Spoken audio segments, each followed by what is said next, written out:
In the studios of the Grenada Broadcasting Network, the time has now moved on to 1 minute gone past 12. It's time now for the luncheon edition of news for today, Monday, August 3rd, 2026. Coming up in the news, Spice Mass introduces new prizes for 2026 Carnival competitions. House of Creations claims top honors in this year's traditional mass in St. Mark, and victim of the Lafayette stabbing succumbs to injury. In the region, 9 alleged human traffickers arrested and charged in Jamaica.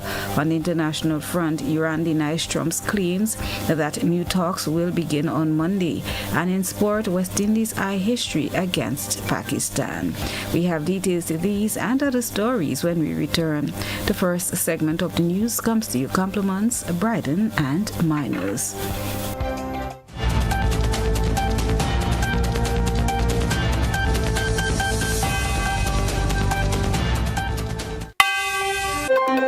Got something to share? Call us at 440-1252. WhatsApp 405-3052 or 407-8458. Or email gbnnews@gbn.gd.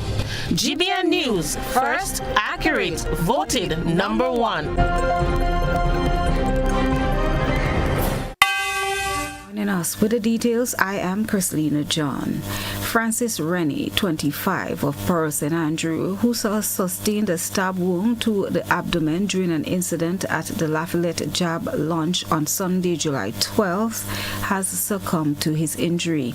Following the attack, he was transported to the General Hospital, where he was admitted to the intensive care unit in critical condition.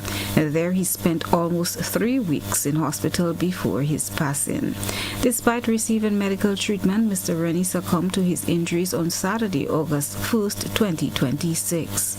4 men have since been charged by the Royal Grenada Police Force in connection with a stabbing incident. 19-year-old Rondell Bob of Mount Horn has been charged with dangerous harm. 27-year-old Coral Alexander of Granborough faces charges of dangerous harm and throwing missiles, while 21-year-old Emroy Phillip of Mount Horn has been charged with throwing missiles. The 3 have already made the first court appearance. The Royal Grenada Police Force, the RGPF, has expressed condolences to Mr. Rennie's family and loved ones following his passing.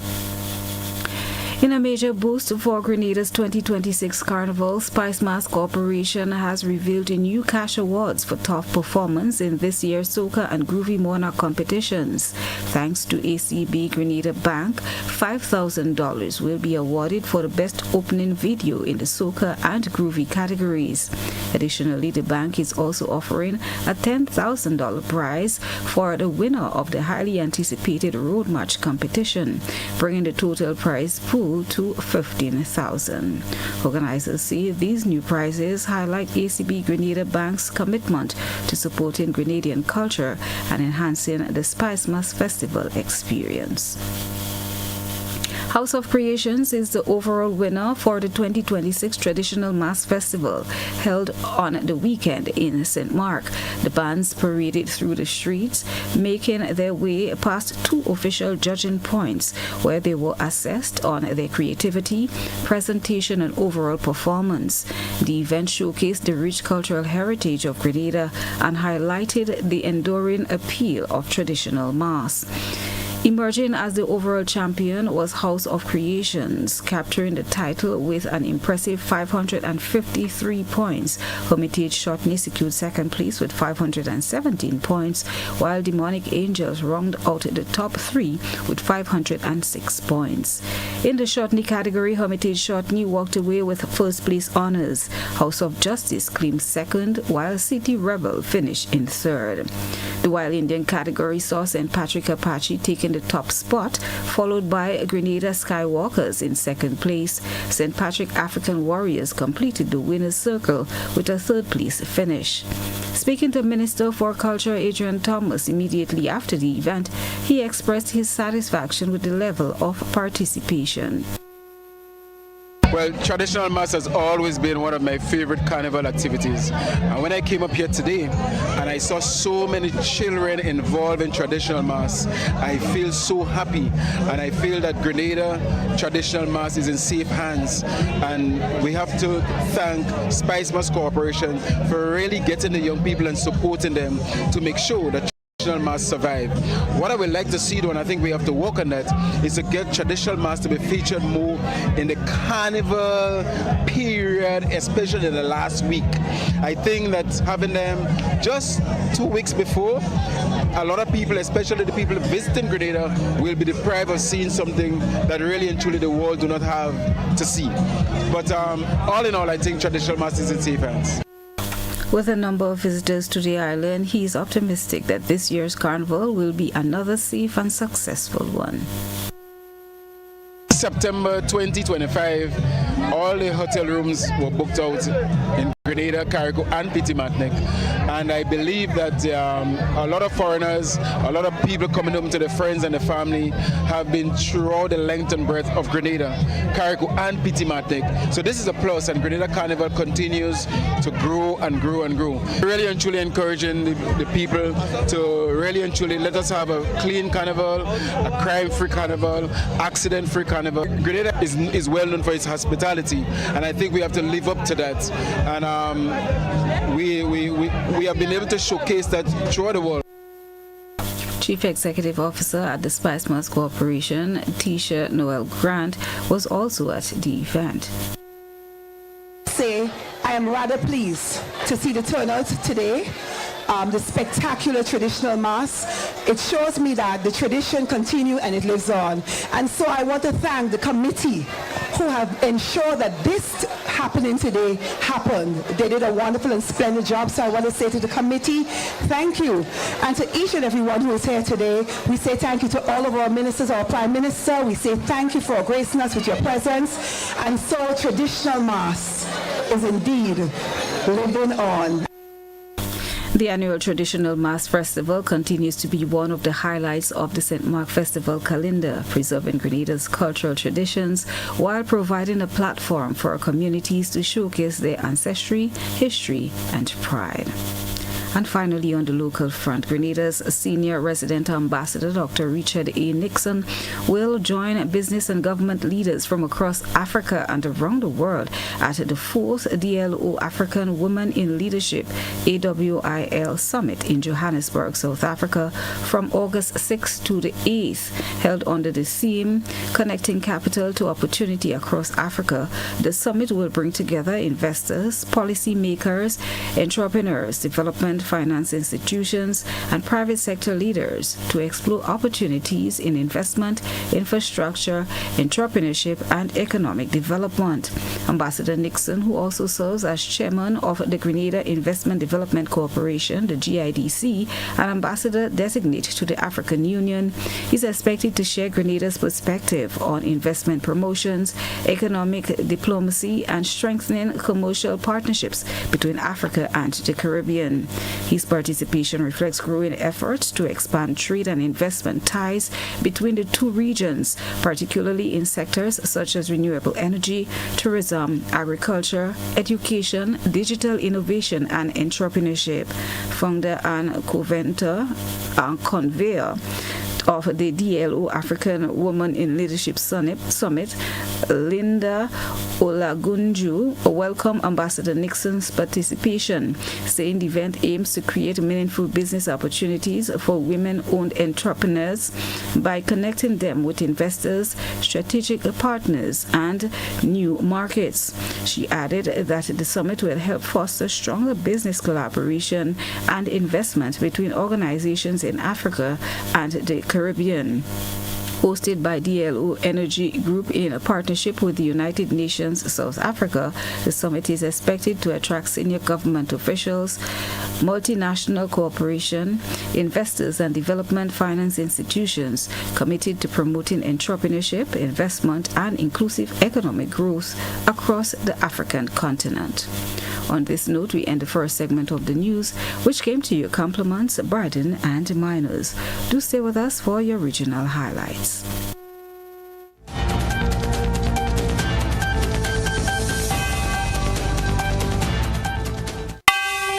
Don't come through the back door, come through the window.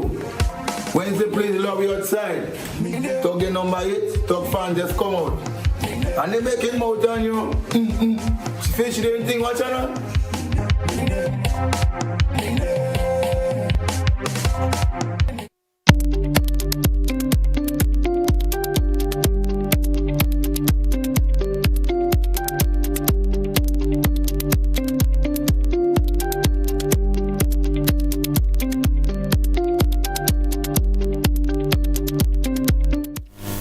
Welcome back. 9 alleged human traffickers arrested and charged in Jamaica. We have details of these and other stories in today's regional roundup from the OCM News Network. This segment of the news comes to you compliments Fortune Foods Limited.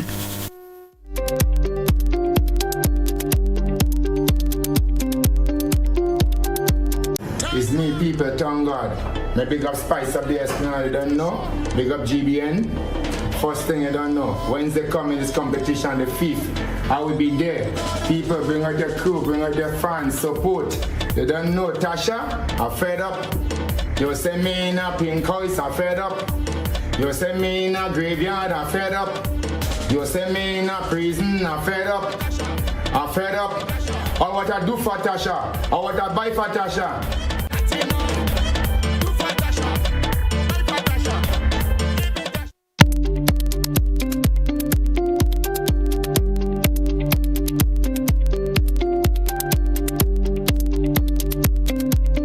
Jamaica's law enforcement agencies have conducted 79 human trafficking investigations in 2025, resulting in the arrest and charge of 9 alleged traffickers. The disclosure was made by State Minister for National Security and Peace, Juliet Cuthbert Flynn, as she read an address on behalf of Portfolio Minister Dr. Horace Chang at the World Day Against Trafficking in Persons Town Hall meeting. It was held at the Emancipation Park last Saturday.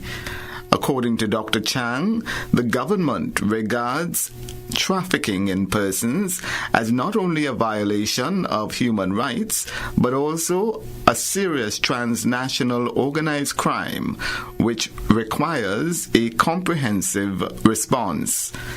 He said the arrest of the traffickers last year showed that the country's law enforcement agencies, prosecutors, and international partners are committed to dismantling human trafficking networks. Addressing this threat requires a comprehensive response that is built on one of the pillars: prevention, protection, prosecution, and strong partnership. And so today, I am encouraged to report that this approach is producing tangible results. And so according to the Planning Institute of Jamaica, in 2025 Economic and Social Survey, our agencies conducting 79 trafficking investigations last year, and this resulted in 9 alleged traffickers being arrested and charged, while 12 cases were initiated or advanced through our court system. Meanwhile, it was indicated that Jamaica will continue to improve on its Tier 2 ranking in the United States Department of State's 2025 Trafficking in Persons report. Jamaica has also maintained its Tier 2 ranking, which we're working on, or Tier 2 ranking in the United States Department of State's 2025 Trafficking in Persons report. Recognition that while we have not yet fully met the minimum standards for the elimination of trafficking, we are making significant efforts to do so. And we're working very hard to make sure that happens in the ministry. And so there is still much more work ahead, and we remain steadfast in seeing it through. She was reading an address on behalf of Minister Chang. Economist Troy Lord has given a broad overview of the most recent Central Bank of Barbados quarterly review delivered by Governor Dr. Kevin Greenidge. Mr. Lord says the economy maintains its stability with growth by 1.4%, but is still short of the projected 1.7% growth. However, The Economist says the country's economy is losing momentum. We are looking for new sectors to emerge. We're still not really seeing a sign of that just as yet. And then the last thing I will say here, in terms of the headline, is really, well, yes, the fiscal performance remains strong. But, it's not broad-based. And so the economy is stable, but losing momentum. And I'd say that the resilience we appear to be seeing, is more financial. It's not structural. So what I mean by that is that the reserves remain strong. We do have fiscal surpluses and debt reduction. But really as a share of the economy, still appears to be on its downward trajectory. So those are important. Mr. Lord again made the call and sent the warning that there must be diversification of the economy in order to reduce over-reliance on tourism. It really is just showing you then really how much our stability that we speak about, our resilience, is underpinned by tourism. And even as when it does well, we celebrate, of course. But for me personally, I always see it still as, a note of caution, which is, I feel like when it does so well, we overlook, other sectors. We overlook other ways in which, the economy could, build that resilience and so forth. Mr. Lord was speaking with David Ellis on the Down to Brass Tax program, which was aired last Friday.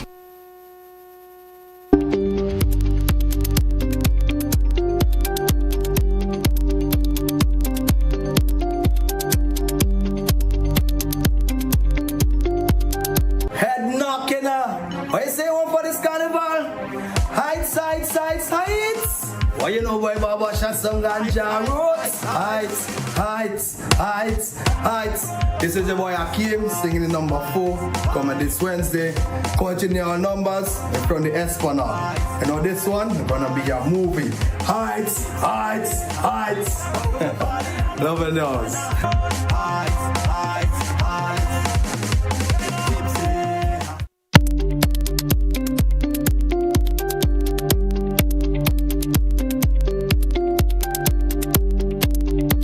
Thanks for staying with us, and now for a look further afield.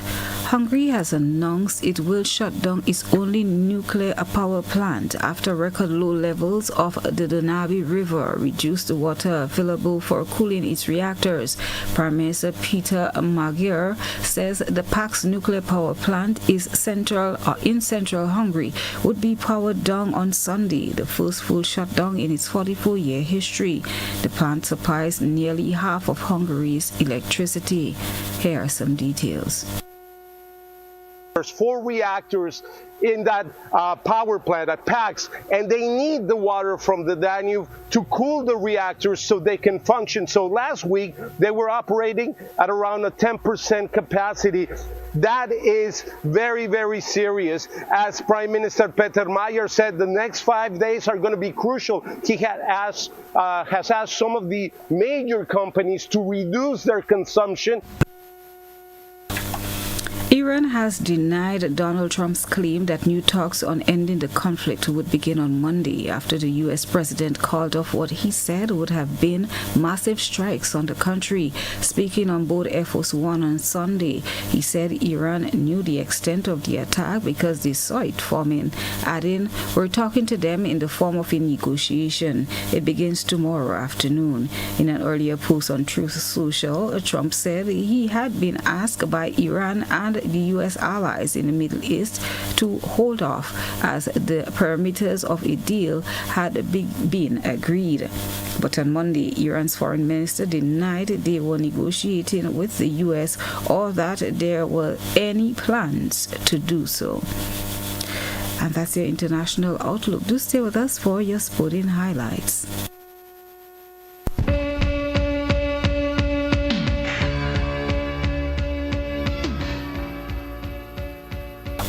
And now for this sporting highlight. Well, the West Indies will look to make history when they face Pakistan in the second test at the Queen's Park Oval on Sunday. The Caribbean side entered the match unbeaten in its last 6 tests at the historic venue and is aiming to secure its first home test series victory over Pakistan since 2000. A win would also give the West Indies consecutive test series victories for the first time since 2022. Captain Ruston Chase says the team is well prepared and confident heading into the match. Chase, who missed bowling in the first test because of a finger injury, says he is hopeful of returning to the attack. With conditions expected to favor spin at the Queen's Park Oval, Chase's fitness could prove crucial as the West Indies look to continue their impressive home form and seal a memorable series victory. And that's your sporting highlights. Do stay with us for a recap of the headlines.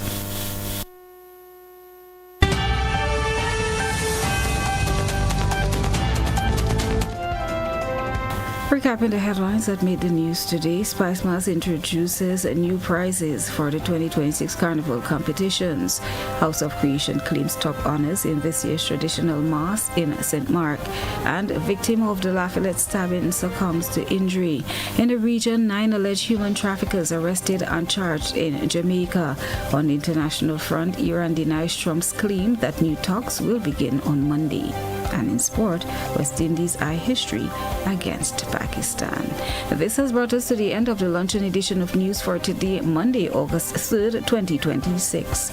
On behalf of the entire news team, I have been your presenter, Christlina John, thanking you for having joined us.